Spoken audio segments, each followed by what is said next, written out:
Welcome back to the Sports by Schmucks podcast. This is episode 9, probably the 6th attempt we've done of this one because of technical problems with our recordings. So Sean, let's see if we can actually get through this and get it uploaded. Yeah, that'd be nice. Yeah. I mean, we've tried with other people and just, you know what? That's not a big issue. The big issue is it's the Super Bowl next weekend. Huzzah! Oh, way to sound excited. Well, we gotta get to the draft for Pro Bowl first. Even with this new fantasy draft format, still the Pro Bowl. Did you watch any of the fantasy draft? Oh God, no. I saw clips of it, and there was honestly looking like players were taking naps during the draft. Oh, 100%. It's dumb. What? I don't even know why it exists. It's a physical sport. You can't have a Pro Bowl game. No one's gonna hit. They're not getting paid to be there. It's dumb. Well, they do get paid to be there. Yeah, but they get bonuses. They get bonuses, but not every player. And I don't know. I think it's dumb. Look, okay. We didn't before we get to the Super Bowl. Let's tackle the Pro Bowl quickly. I agree, it's stupid. What they should do, announce the Pro Bowl teams like they always do. Give them a trip to Hawaii. That's all it is. Yeah. I mean, and then have a team. They have a team photo for the AFC and the NFC. And then, or you know what? If you're going to do it like this, make it a flag football game, like 7-on-7 flag football. Yeah, that could work. Or just announce the Pro Bowl rosters, have the big team photo, and be done with it. Yeah, the CFL does.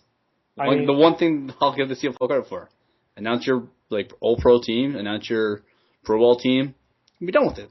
We don't need a pro football exhibition game. We don't even like preseason games. Why would I want to see the Stars not doing anything for 60 minutes in Hawaii? And if you absolutely want to do it, make it a fun game, like a 7-on-7 or something fast. And say, look, but this isn't a real football game. We're trying something that's different, but we're still going to do it. Or if you're going to do something, do like you did back in the day with the quarterback challenge, where you're doing awesome pro skills, where you're showing off all their skills, and receiving challenges, running back challenge, DB challenge, stuff like that. Everyone loves that. People watch the scouting combine. It's the scouting combine for the all pros to see who's the best. I would love watching that instead. There's a reason why the NBA does the entire Saturday night for all the skills competitions. Exactly. It's entertaining as hell. Well, the dunk contest has kind of fallen off, even though Terrence Ross won it last year. Anyways. T. Ross. Exactly. That'll come up later, though. So first of all, since we still have a week away from the Super Bowl and people are going to have a whole week's worth of Super Bowl previews, we're not going to give you any of that. We're going to talk about more like one story from each side. So first, we're going to start off with the Seahawks side and the fascinating tale of Richard Sherman. Yep. So by now, everyone's probably heard his rant after the NFC Championship in all its glory because it was fantastic. It was awesome. But there's been a lot of backlash to it. So I guess first thing is, what did you think about it when you heard it? Well, I thought it was fantastic. I don't know what people were expecting after. Well, personally, if this was me, I don't know about all people. If I just made the biggest interception in my life to take my team to the Super Bowl, he didn't make the interception. Well, he pretty much made the play to make the interception. I know. I'm just saying. I'm just for clerical reasons. Okay, of course. You make one of the biggest plays of your career that leads to an interception that seals your trip to the Super Bowl for the team that's never been to the Super Bowl. I guess you're Super Bowl. Well, in a long time. They've never won a Super Bowl. They were in the Super Bowl in what? Yeah, a couple years ago. So that's a mistake. In 2004 or whatever year it was when they played the Steelers. Yeah. And then that's my mistake. Sorry. It hasn't been in a while, but this team actually has a legitimate shot at winning it. That team did not really have that much of a chance. Anyways. But yes, you do all this against your heated rivals, the 49ers, and you get interviewed not even 5 minutes after that, and your team's celebrating on the sideline, and he's a very outgoing guy. Of course he's going to be amped up. What do you want to say? Oh, yeah, well, he's a good competitor. It was a good game. No, he's going to trash talk. No one's just going to let it go. He's all amped up on the energy he has. It's not that big of a deal. It's not. Crabtree's still a damn good receiver. Is he an elite top receiver? He isn't. No. He's a damn good one. So I don't see where the backlash was. I don't know. I think as someone who has taken classes in journalism, that's the interview you dream of. Oh, yeah. Everyone always complains about getting the quotes that are saying, we give him like you said, we give him 110%. He's a quality receiver and he's a good player, but we got the best of him this day. You want something that says this guy sucks, and that's why I made this play. Oh yeah. That's the quote you live for. And personally, there's nothing wrong with him saying that if he thinks he's the best defensive back in the game, say it. Exactly. And he's proved it. That's proved it this year. That's what people want to hear. And I don't know if you've seen it, but he was actually mic'd up for that game. Yeah, him and Crabtree. And at the end of the game, you can actually hear what he says before Crabtree pushes his face mask away. And he says, "Hell of a game." So he's not a thug as people have been throwing at him. Yeah, he's just a smart guy. He's just a fiery competitor. He went to Stanford. Yeah, I saw his backstory. Like, he worked hard to get where he is. He's very smart, very witty guy. He's very controlled, but you can't get a guy 5 minutes after a game. Like, if I'm playing a casual baseball game and I'm yelling and screaming during the game, even then I'm still getting amped up, and I'm not even playing for anything. If you're playing for a Super Bowl berth, you're going to be ready to go. So I don't get where the hate's coming from. Okay, well, just and to go back a point. How you said it was just after a game. He kept his, and he wasn't backing down from his comments either. Because in the post-game press conference, which, they have time to cool down, they have a shower, they go out and address the media, he still says that Crabtree's a mediocre receiver. Yeah. He stands by his position, and it's obviously one that he's had for a while. And he didn't swear during the interview, too. He was very, out there, but he still kept, his head. Yeah. I think it was a very, I have no problems with anything about what he said. I think people are making a huge deal over it for nothing. I fully agree. I mean, the best thing is it gives people stuff to talk about going into the week because, you have to build 2 weeks up of Super Bowl hype. Need something to talk about. I did read something this afternoon that a little kid, I think it was about 10 years old, sent him a letter that compared him to Wreck-It Ralph. And said, and he sent this letter to Richard Sherman, and Richard Sherman tweeted out a picture of it. And he pretty much said, just because you're a bad guy doesn't mean you're a bad guy. That's pretty awesome. I mean, you play that role on the team, you play that villain role, but that doesn't necessarily make you a bad guy. And you know what? That's perfectly right. He plays that cocky, I'm the best, and that's what you got to do in professional sports. You have to think you're the best. Oh, yeah. Or else you're going to get eaten alive. Then you meet Jonathan Martin. He got eaten alive because he wasn't strong enough to kind of take the heat. Not saying that, you should be bullied in the workplace, but that's an entire different conversation, but still. Yeah. Yeah, I get the point you're trying to make. But yes, I think we can both agree that Sherman's quote was fantastic. I mean, did you see the remix they did with Mean Gene Okerlund? Yes. Oh my God, fantastic. I died. I was dying laughing. That was amazing. Only and Mean Gene. A, that someone took the time to do that, and B, it worked very, very well. Yeah. Because it's not like he just kind of threw a picture up with the quote or whatnot. He actually found clips of Mean Gene speaking, and that must take a long time. I mean, anybody can throw a Jim Ross call over top of a highlight. That's easy. But to spend the time going through archives looking for Mean Gene Okerlund clips. Yeah, true. Also, speaking of good old JR, did you hear he signed with Fox Sports 1? He did. And now that's even more of a reason I wish I had Fox Sports 1. I know, that's ridiculous. You got Jay and Dan, now you got JR. That's, what a great team. JR. Yeah. Oh, fantastic team. That's one that, and you know what? He did do some play-by-play for the Atlanta Falcons. He did play-by-play. Exactly, that's what I was about to say for the XFL. So I don't know what role they're going to have him in, but they want to, Fox Sports has so many regional channels that I wouldn't be surprised to see him call a college football game. Does the Fox Sports have the rights to the Big 12? Maybe some Oklahoma? Some Oklahoma? That would be pretty fantastic. That would be pretty awesome. So yeah, let's go to the Denver side now. And one of the big storylines heading into the game between the New England Patriots and the Denver Broncos was the Brady versus Manning matchup and how this would affect their legacies, more specifically Peyton Manning's. Now that he won, I don't think it's hard to argue that he's the best regular season quarterback of all time. Oh, yeah, you can't argue. The numbers say for themselves. 64,000 yards. But overall, And that's missing a season.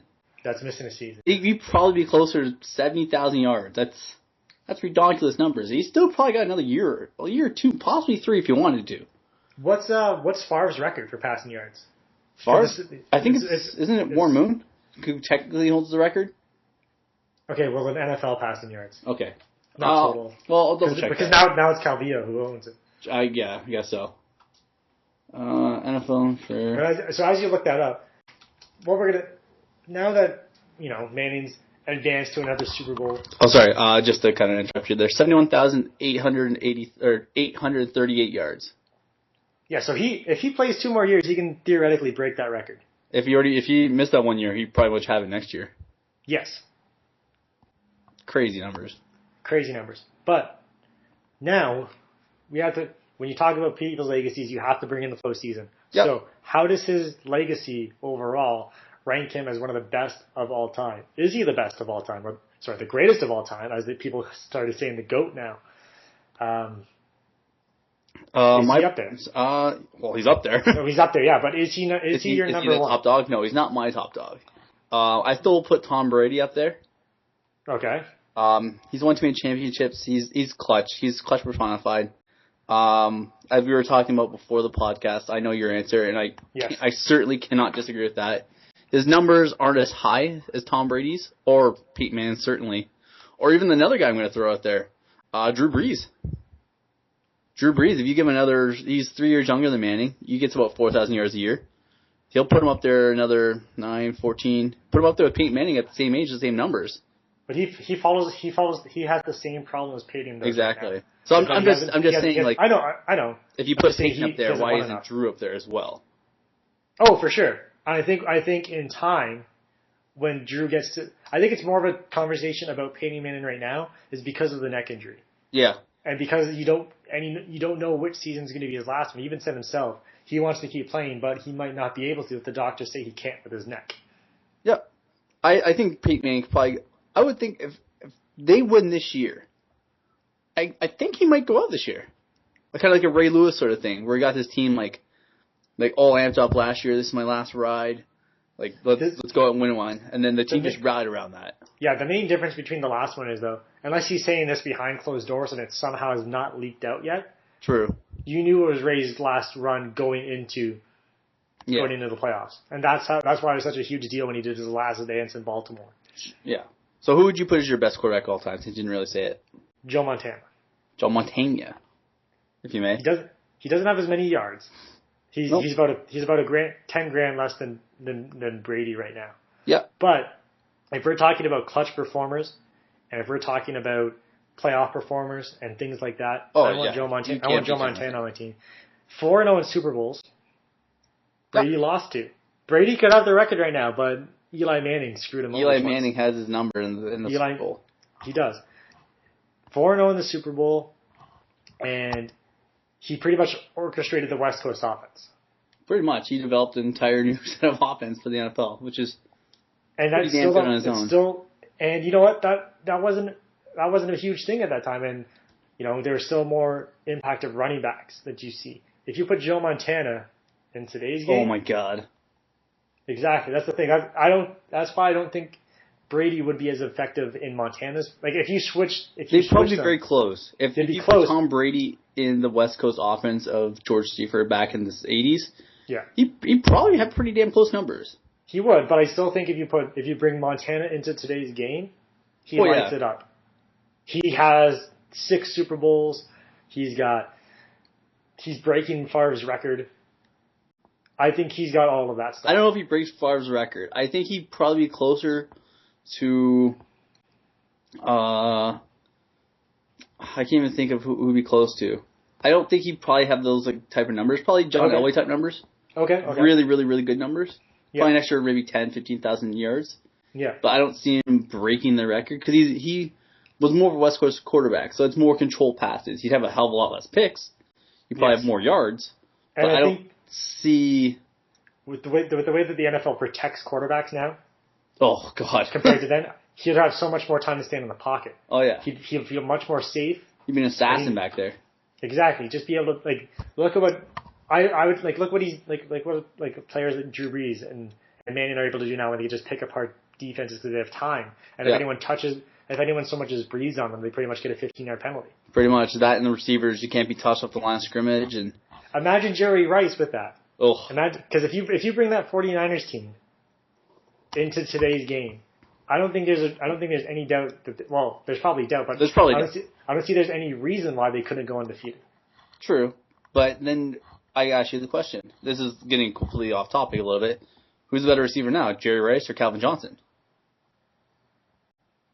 I think Calvin Johnson's the better athlete, but you know what? It's very hard to say because I'm not gonna lie to you whatsoever.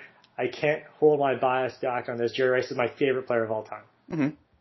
So anytime this gets in the argument, it almost feels it gets really personal. Because I remember the first jersey I ever got was this little tiny Jerry Rice football jersey. Well, I think that's the problem with the argument we're going with now is it's two different eras.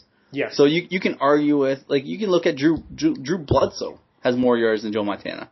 Yeah. Does that mean he's a better quarterback? No. Vinny Testaverde has more yards. Brett Favre. We didn't even mention Brett Favre's name. I think it's because of the interceptions. And interceptions, yeah. He's a gunslinger. He's the exact opposite quarterback that I like. Yeah. I don't get me wrong, Brett Favre is a fantastic quarterback. But if I had to pick someone to win me a game, it would not be Brett Favre. It would not be Brett Favre. It'd be a long list of quarterbacks than Brett Favre. Oh, Brett Favre would still probably would be up there. He'd be in my top 10, but he would not touch top 5 at all. It'd probably be around number 8. Yeah, that's a pretty fair bet. But going back to your Jerry Rice, Calvin Johnson, the one thing is, I think Calvin Johnson's one of the receivers with his size and his strength is one that could go back and play in the 80s and still beat corners. Oh, yeah. 6'5" and runs like the wind. Yeah, and just with Jerry Rice coming up, it'd be ridiculous because he'd have no one to touch him, literally. True. That's route running 101 he'd be showing off. Yeah, exactly. So we're comparing different eras, but different kinds of receivers as well. Those two, in my opinion, are probably 1A, 1B of all time. Yeah. And it's actually kind of cool. I know we're just this is gonna get really off topic. But when you get older and you have kids or grandkids or something, you can say, hey, well, I watched two of the greatest ever play the game 20 years apart. Yeah. That's a pretty cool feeling. Anyways, we were both right about our Super Bowl picks. We both had, even though you flip-flop, no one heard that recording. You almost picked New England. Almost. Luckily no one heard it. Yeah, but you stayed with Denver and Seattle, so we're both right about that pick. I'm nervous, but I'm not changing. I'm still taking Denver, and I'm assuming you're still picking Seattle. Oh yeah. And I have no problem if Seattle wins. I think they're deserving. And same thing. I'm assuming if Denver wins. Denver wins. Yeah. Peyton Manning, they've had a hell of a year, best offense of all time. You can't go wrong with that. Yeah. So it's going to be I did see an interesting fact though, just to throw this out there. The last six times that the NFC team, the number one overall defense was in the NFC. They won the Super Bowl. They won the Super Bowl. Do you know one of the? They're 6-0 in the Super Bowl. Yeah, who was the last one? Oh, it was my Tampa Bay Buccaneers. Yes, it was. That was very terribly said by me, but you knew what I was getting at. Oh yeah. All right. So one thing that we haven't spent a lot of time talking about recently is the MLB offseason. Yeah. Now, one of the things that we were said in the last podcast, I don't remember if that one actually got up or not. I don't think it did. Probably not knowing us. And the way technology has worked for us lately. Yep. Is we talked about how all the chips, the big fielder names have signed. Yep. But nothing's happened with the pitchers because they're all waiting on the big Japanese chip to fall. Yep, Masahiro Tanaka. Yes, and as of, was it yesterday? 2 days ago now, I think. We're recording this on Friday the 24th. So we're Wednesday or Thursday, one of those 2 days. He signs with the Yankees. Yep. 7 years, $155 million, and that's not including the $20 million posting fee that they had just to negotiate with. $175 for Tanaka. That is a lot of money for an unproven, proven guy. And that's not even just a lot of money for the Yankees. Like that's almost like a drop in the bucket for the Yankees. The way they've been spending money, they combined with total contracts, they spent over $470 million on free agents this year. Not bad for a team who want to get below the luxury tax. And yeah, but when you think about it, and that's still including A-Rod's contract, which is, I guess, technically still on the books until he gets officially suspended. No, this 471 is just money that they've. Oh, I know. They've committed to this year. Plus, they still have A-Rod's contract on their roster as well right now. Isn't it getting voided because of the contract? Not yet. No, the contract because he's suing MLB and the LAPA until that goes through. He's technically still on the Yankees roster and can go to camp as well. Oh my god! If he goes to camp, I just. It's gonna be. Oh, I don't even want to turn TV on. It's gonna be a sideshow. Anyways, we're going with the Yankees here. They were a bad team last year. More bad concerning all the injuries and how old the team was getting, but yeah. They missed the playoffs. And for a Yankee team, that's a bad team. Yeah, sure. So where does this put them now? The entire offseason, where does that put them going forward for this season? In my opinion, ahead of the Red Sox. Ahead of the Red Sox? Ahead of the Red Sox. Okay. Pretty much they got younger. They got better. Their pitching, if Tanaka is what he should be and what they're paying him to be, they got him, CC. They got as long as they stay healthy, they got depth and they got talent. Especially if you go into a playoff, you got CC and this guy. If he is as good as even what the Texas pitcher Yu Darvish is coming over, if he's anywhere close to what they gave Yu Darvish, that's a pretty damn good one too. Very good. And then you get Pineda back. That could be a damn good team. This guy, he's from the looks of him, he's got a pretty damn good makeup. Pretty good. You spent some time looking at what he's done on YouTube before we did this. So, what are some tell for some people who don't know or just kind of listening to us for some reason. tell them what they can expect from him. You gotta keep in mind 2 different leagues. Yes. But then just talk about his stuff. His pitch. Yeah, his stuff. Yeah, that's what I mean. For the most part, he throws a fastball splitter with a pretty good slider. An okay curveball, more of a you're just changing levels kind of pitch. His fastball can get anywhere between 91, 94, and can get up to closest 97, 96. But the splitter is a damn good splitter. That's going to be his that's going to be his K pitch. That thing just dives. So hitters are going to have to keep a good eye on that. Over in Japan, he was 24-0 this year with a 1.27 ERA. That's ridiculous. Pretty damn ridiculous. I forgot the K numbers. I think it was over 2 or close to 2. Over 2? You mean 2 per inning? No, 200. My mistake. 200. Yeah. Okay. Thank you. Just for clarification. Yeah. If he comes over with the success that Yu Darvish did and gives the Yankees that at least even close to some of those numbers, that's an ace right there. Him and CC. You can take a little bit of the heat off CC because they put a lot of innings on that big body. He needs to start taking a little bit of a time off there, or not even time off, but he did lose a lot of weight this offseason, so that should help him. Yeah, that should. Even not for his playing career, but for his actual life. Yeah. Yeah. Good, so good for him for that, but yeah, he should be pretty good. I don't think it'll be Darvish good, but I think he'll be a good number 1 starter, with the potential to be like one of the best number 2 starters in the league. So I still think CC's number 1 on that staff. Former Cy Young pitcher, you can't take away from CC, but he'll be a really good number 2. So. Okay, that's good. Now, keeping with contracts and free agency and stuff, you're a GM of the team. Yep. And you're given the stipulation that, you know what, we don't like contracts over 5 years. Yep, well, that sounds. You have to keep everything 5 years or less. That you can't run a team like that in this day and age. You can, but you're not getting the stars that are going for $177 million, $150 million, $102 million, $100 million. You're getting B-level. You're getting the B-level guys. You're getting $50 million players. So those are the people who are looking for 4-year deals for $50 million. That's why the Blue Jays, who we're getting at, cannot sign these big contract players. Look at Robinson Cano. He went to the Mariners. How many years did he get? A lot. He got 10 years. Yeah, he got 10 years.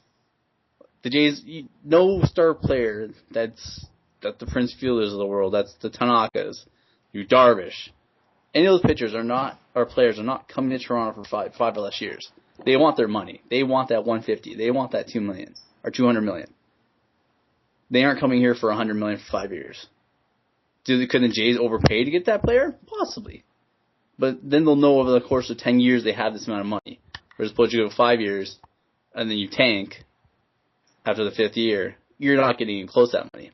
At least 10 years guaranteed for $200 million. The Jays aren't going to sign any big players until they start putting out this. Like, I get where they're coming from. Because most players fall off after 5 years. Look at Pujols. Year 2 or 3, and this will be year 3, and he still hasn't really put up good numbers, but not close to what he signed for. 3 years down the road, that contract could start going to look really bad. But those players aren't going to come to the Jays if they aren't willing to give that term. Even if you get them in, you get them out later, trade them, cut them, take the loss. You're the biggest. You own Canada pretty much. Take that hit. You own downtown Toronto. You'll be fine. Don't worry. $20 million is a drop in the bucket to you. Take that hit. I don't know. The Jays to start maybe if they change it to 6 or 7 years. Don't go to the 10-year contracts because that's not going to work out. Yeah, 7 years. 10 years is ridiculous. Yeah, but 7 years is a good medium between there. I mean, if the Jays had signed Tanaka for 7 years, I would not have been upset. Oh, not at all. I mean, you can see what happens with the Leafs when they try to sign guys to 7-year deals. You had that with David Clarkson, but Tanaka is not David Clarkson. Nope. He's actually proven to be, granted in a different league, to be very good. Yeah. To be extremely good. Oh yeah, I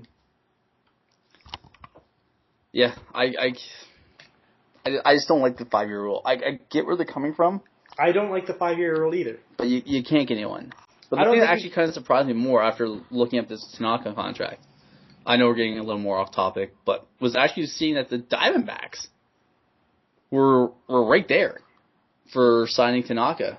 They were 7-120, weren't they? You said 6-120. 6-120. Okay. So that's pretty damn close. If they offered another year, you're pretty much at New York Yankee numbers. And that's for the Arizona Diamondbacks. And then it gets to who do you want to go to? Yeah. And with that now, with Tanaka signing, I guess this is where the dominoes start to fall. Like you have Baldo, you have Garza went. Garza went to Milwaukee for $52 million. Yeah, you have Santana. So those are probably the big 3 guys that were left. If you're the Jays, who do you go after then?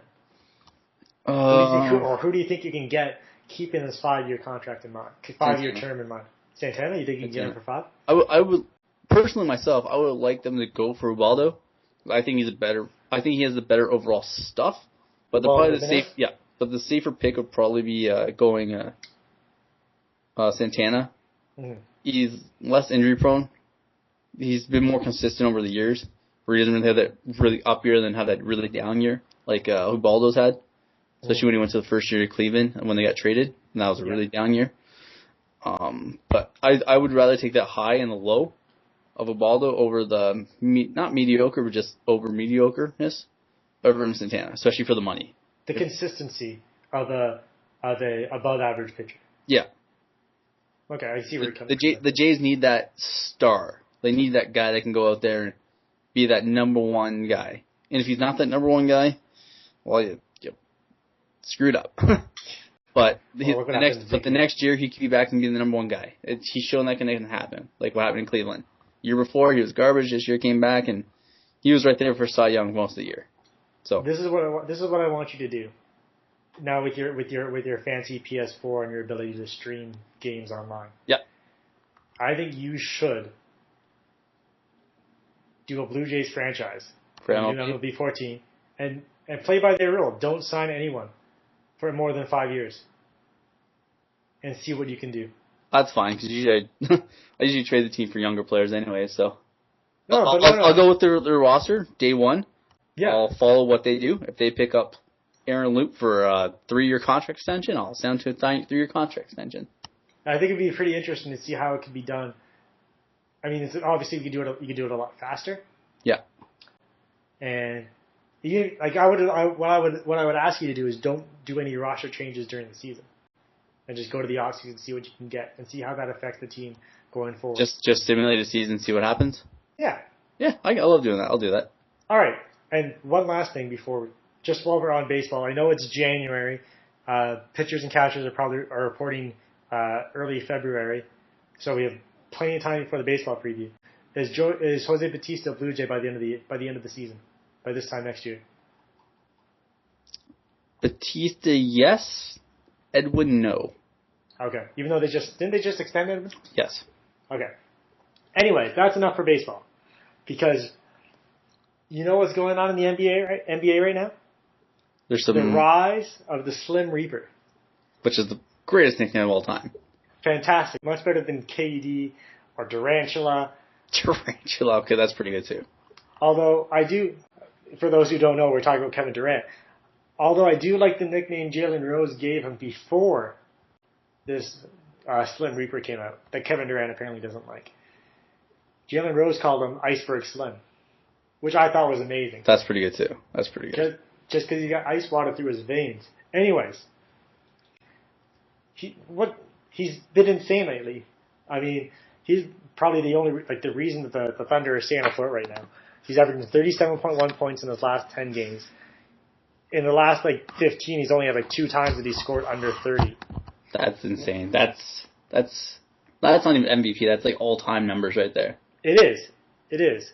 I mean, you throw in 3 times he's been over. If you go back to a couple times over that stretch where he didn't get his 30-point streak, you add in a couple more 40-point performances. Yep. I mean, this guy is playing at an unbelievable level right now. He's only 20. He's my age. He's literally 10, 11 days older than me. That makes me so sad. That makes you sick to your stomach, doesn't it? That makes me so sad to learn that right now. That makes me feel terrible about myself. Anyways. Sorry, let's get a little bit of a depressing conversation. You didn't want to jump into your... Yeah. Anyways. Is he the MVP this year? Oh, God, Because I know you don't want to ask it.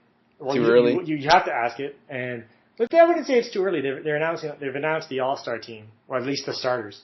But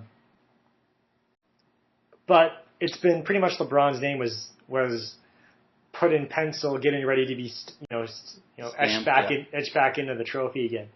But the way Kevin Durant's been carrying this team, I think it's his.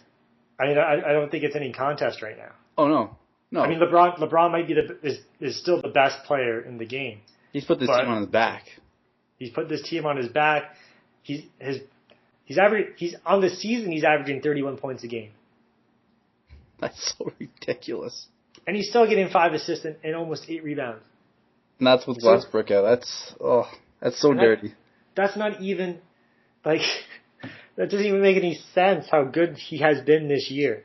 He knows we saw what happened last year when they got knocked out of the playoffs, mainly because I'm going to just put it up to Westbrook's injury. Yeah, that was the only reason they got knocked out. He knows what it's like to lose in the championship. He's had that experience.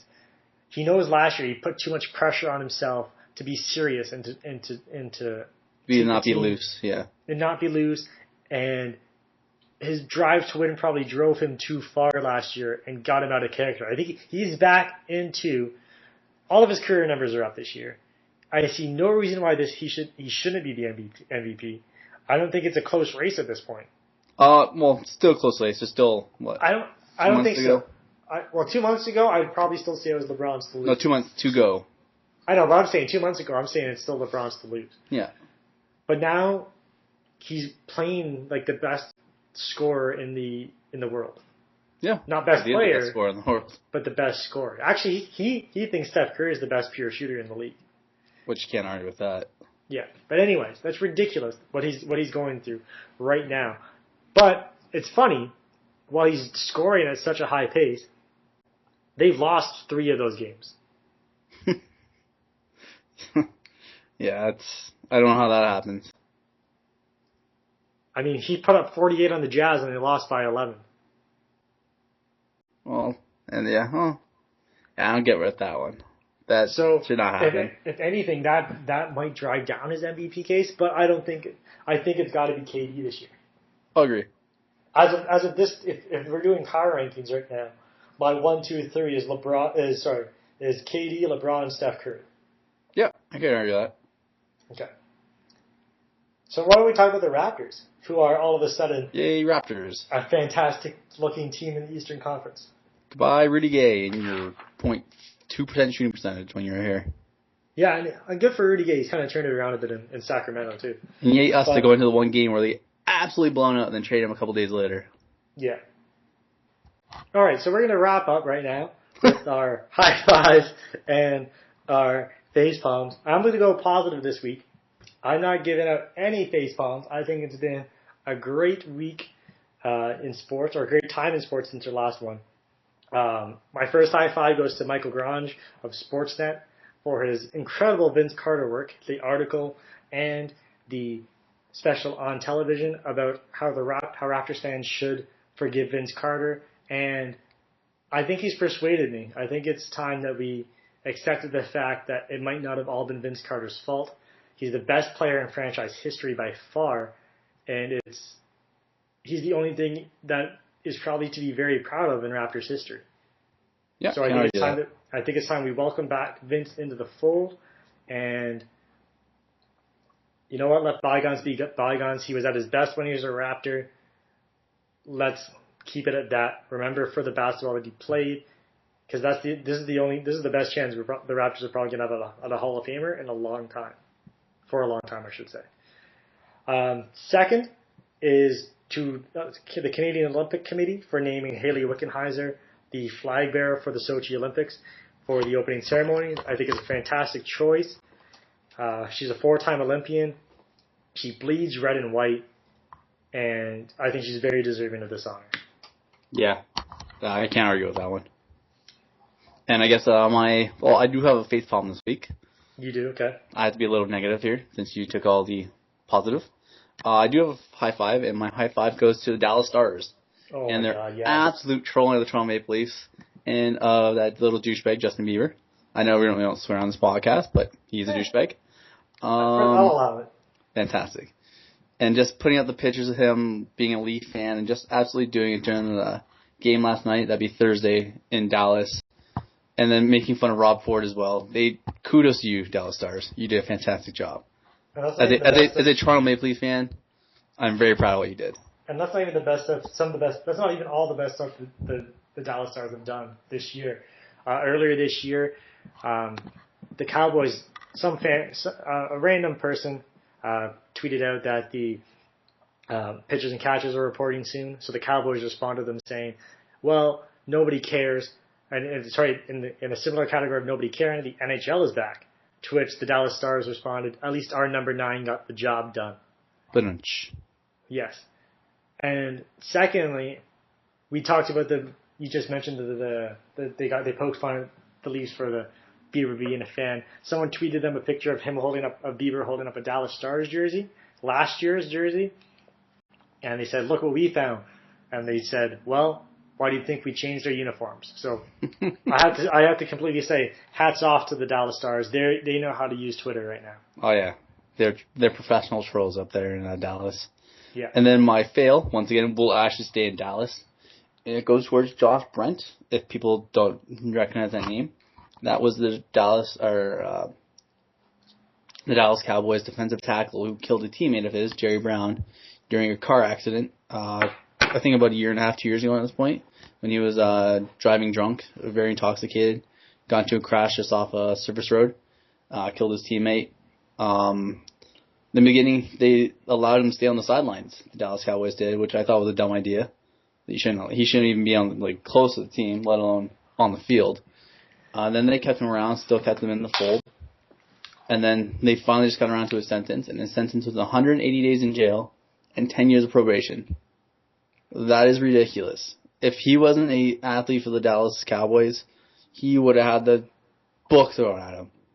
Between this and the Aaron Hernandez news last week that he's being investigated for another homicide, I don't get what's going on in the NFL these days. You're millionaires. Hire drivers. Hire assassins here in Hernandez. Whoa. I don't condone assassins. He'd still be in trouble for hiring assassins. True. But why? You live the life of privilege after this. I don't get why this stuff happens. I don't know. Maybe being a poor white kid in Hamilton doesn't I don't know. make me realize what's going on, but... You also have to think Danny Heatley's playing in the league right now after he killed Dan Snyder in the car accident when he was driving drunk too. So driving drunk for this stuff happens. Anyways, maybe I should have gone second because this is a depressing way to leave the podcast. Now I have to do the outro. Okay. Anyways, you've been listening to the Sports by Schmucks podcast, episode 9. Thank you for listening.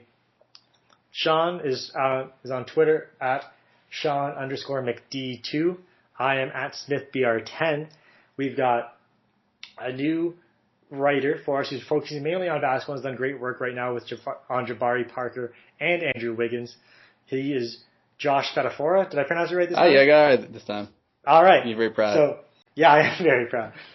So he's on our website, on our blog right now, which is at Blogspot or sportsbyschmucks.blogspot.com. That link's going to be in the description.